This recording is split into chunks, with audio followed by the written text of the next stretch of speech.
So it looks like this is all the light that I'm going to get. It doesn't seem to be overcast. Let me see if I can open up the shades more. Or drapes, I guess they are. There I am. James Rand, this is Yusuf at my channel. May God save Serbia and Syria, and please pray for the Christians of Egypt that are going through harsh persecution. But this is a response to James Randi's thing. I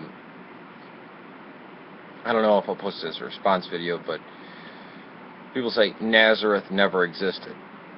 And I've heard this before. Nazareth didn't exist at the time of Jesus, that it existed in the Bronze Age, and around 750 it disappeared, and then it reappeared in the 3rd century. In the 3rd century AD, not 3rd century BC. That there was no Nazareth at the time of Jesus, and that totally disproves the gospel. So he has a whole video on this. In 2009, an archaeologist, an Israeli archaeologist, found a house that was once there, dating to the early 1st century.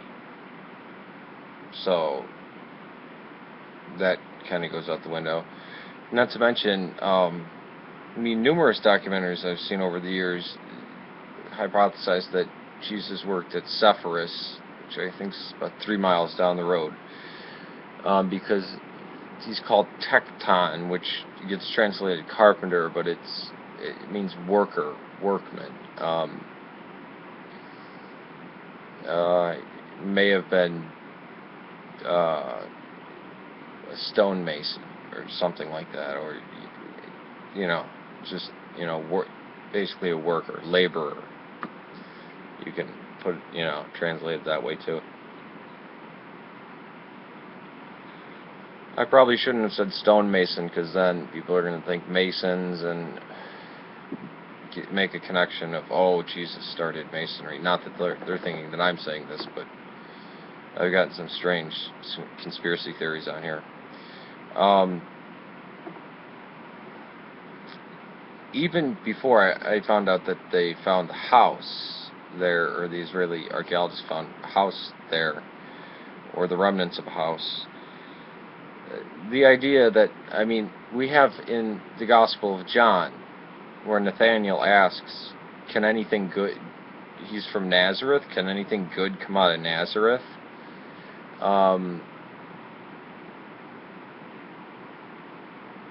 If we're talking about these places, they're like hamlets, basically, and they wouldn't, I mean, the Gospels and all Christian writings portray Jesus as poor. Now, I know the Wealth and Health and Prosperity Gospel says he wore fine linen and everything, but you have a house that's made, I mean, just watch the show Life After People on Discovery Channel. How, it shows how quickly things like, basically erode, and that, in 100,000 years there's going to be no evidence of humans. Well, I don't believe that. Well, except for like Stone Mountain, Georgia, and Mount Rushmore, because they're carved out of granite, that they're going to be around for a long time. And that even some of the ancient structures, like the Pantheon, since it doesn't have the reinforced steel in there, it's not reinforced concrete, so there's no like rebar or anything that would break up the concrete as time goes on. But you have a small village that nothing is probably made out of stone there. It's just, typical houses, or even if it's made out of mud or stone or anything like that, you have huge armies marching through there during the time. I mean, you had let's place the crucifixion at 33 AD. or 30 AD or 28. Usually the date ranges when people get involved. Oh, it wasn't this date. It was okay. We got about a 5-year span. Well, what happened after that? I mean, we have Roman occupation. We see persecutions of the Christians. We see series of Jewish revolts and wars. In 69, the Jews rebelled. The temple was destroyed in 70. The Bar Kokhba revolt came about in 135, and the Jews were expelled from the area, and the whole area was renamed Palestine as a slap in the face to them, because the Romans couldn't pronounce Philistine. Even if you ask Palestinians today, they call it Philistia or Philistine. They actually call it by that name.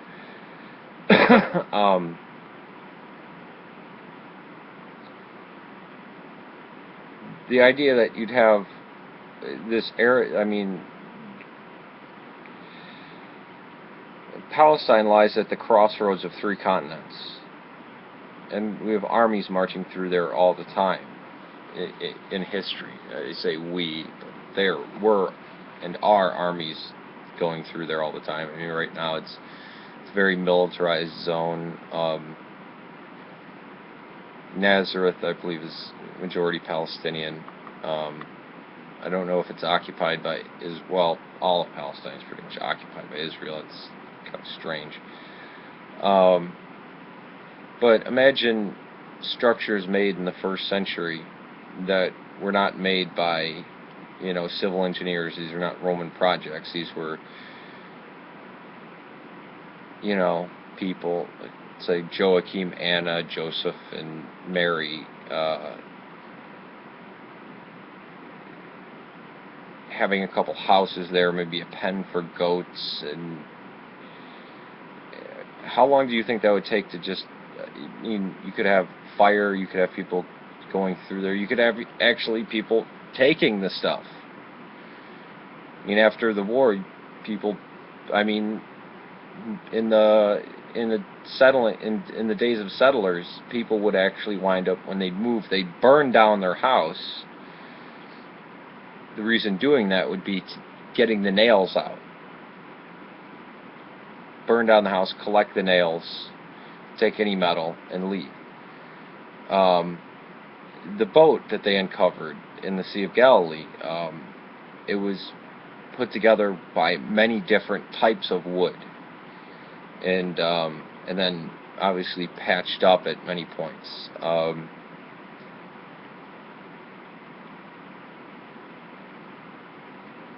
The wood could have been taken and just up, gather up all that swaddled, huddled crap, get all that stuff. We're going to use it to build something, or we're going to use it to set fire to something. It could have even been used to set fire to any one of the synagogues or temple, or the temple in Jerusalem. The idea of, since we haven't right now in archaeology found, and they already did find evidence of people living in Nazareth, the house there, or the foundations of a house or whatever, in 2009 by an Israeli, not a Christian.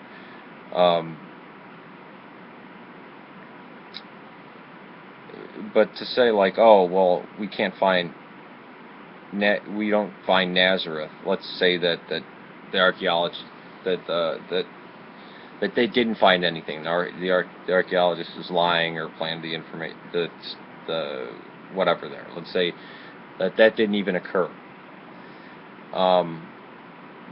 A similar thing happened with these people called the Hittites, and this was proof that the Bible was obviously a hoax. It was a myth. You have the Hittites, right? They didn't exist until they wind up uncovering their capital and uncovering their records, and now we know a ton about the Hittites. and that was an empire that people who were against Christianity were using as, oh look, see this. I mean, they're talking about this whole empire that didn't exist. You know, we don't have any records of it, and then archaeology comes along in the 19th century and finds it, and we know a lot about the Hittites. We even know their language now. With a small, I mean, I don't even know if it would be called a village, Nazareth.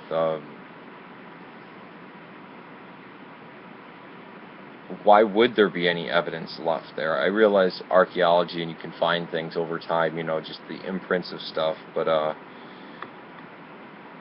the terrain and the climate and just the mass movements of people. I mean, the Crusades, for one, came through the, you know, many different armies. You had the Muslims. I mean, before that you had the Romans.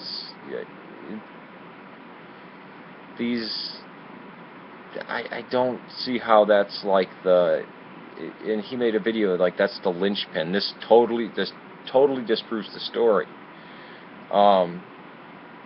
Let's say there was no Nazareth.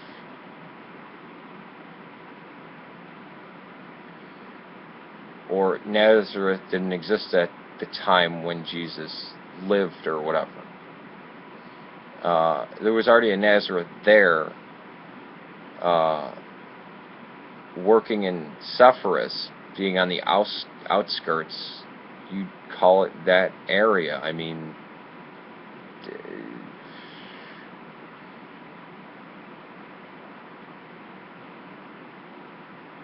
that's like saying, well, you know, that person, they came from Holland. Well, they couldn't have existed because Holland didn't exist in 2012. It was the Netherlands. Okay, whatever. It's kind of like that. For somebody like James Randi, if that's his linchpin. That's the argument that, oh, see, this totally destroys the Gospels. It seems very weak and stretched. I don't know. It's just strange. I'll go into Panthera or Pantera, not the band, the one that people say was, or the anti-Christian writers claim that was Jesus' father, and the tombstone that was found in Germany. I'll make a video about that too, because I find that interesting. Alright, take it easy. Peace to you. May God save Serbia and Syria. Nazareth at the time of Jesus, and that totally disproves the Gospels. He has a whole video on this. In 2009, an archaeologist, an Israeli archaeologist, found a house that was once there.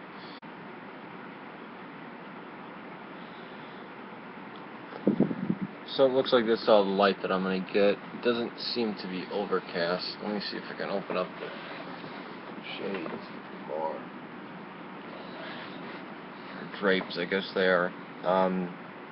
Around 750 it disappeared, and then it reappeared in the 3rd century. In the 3rd century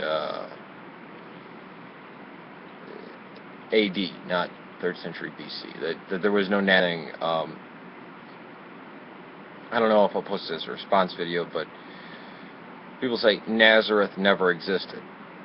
And I've heard this before. Nazareth didn't exist at the time of Jesus. That it existed in the Bronze Age, and there I am. James Rand, this is Yusuf at my channel. May God save Serbia and Syria, and please pray for the Christians of Egypt that are going through harsh persecution. But this is a response to James Randi's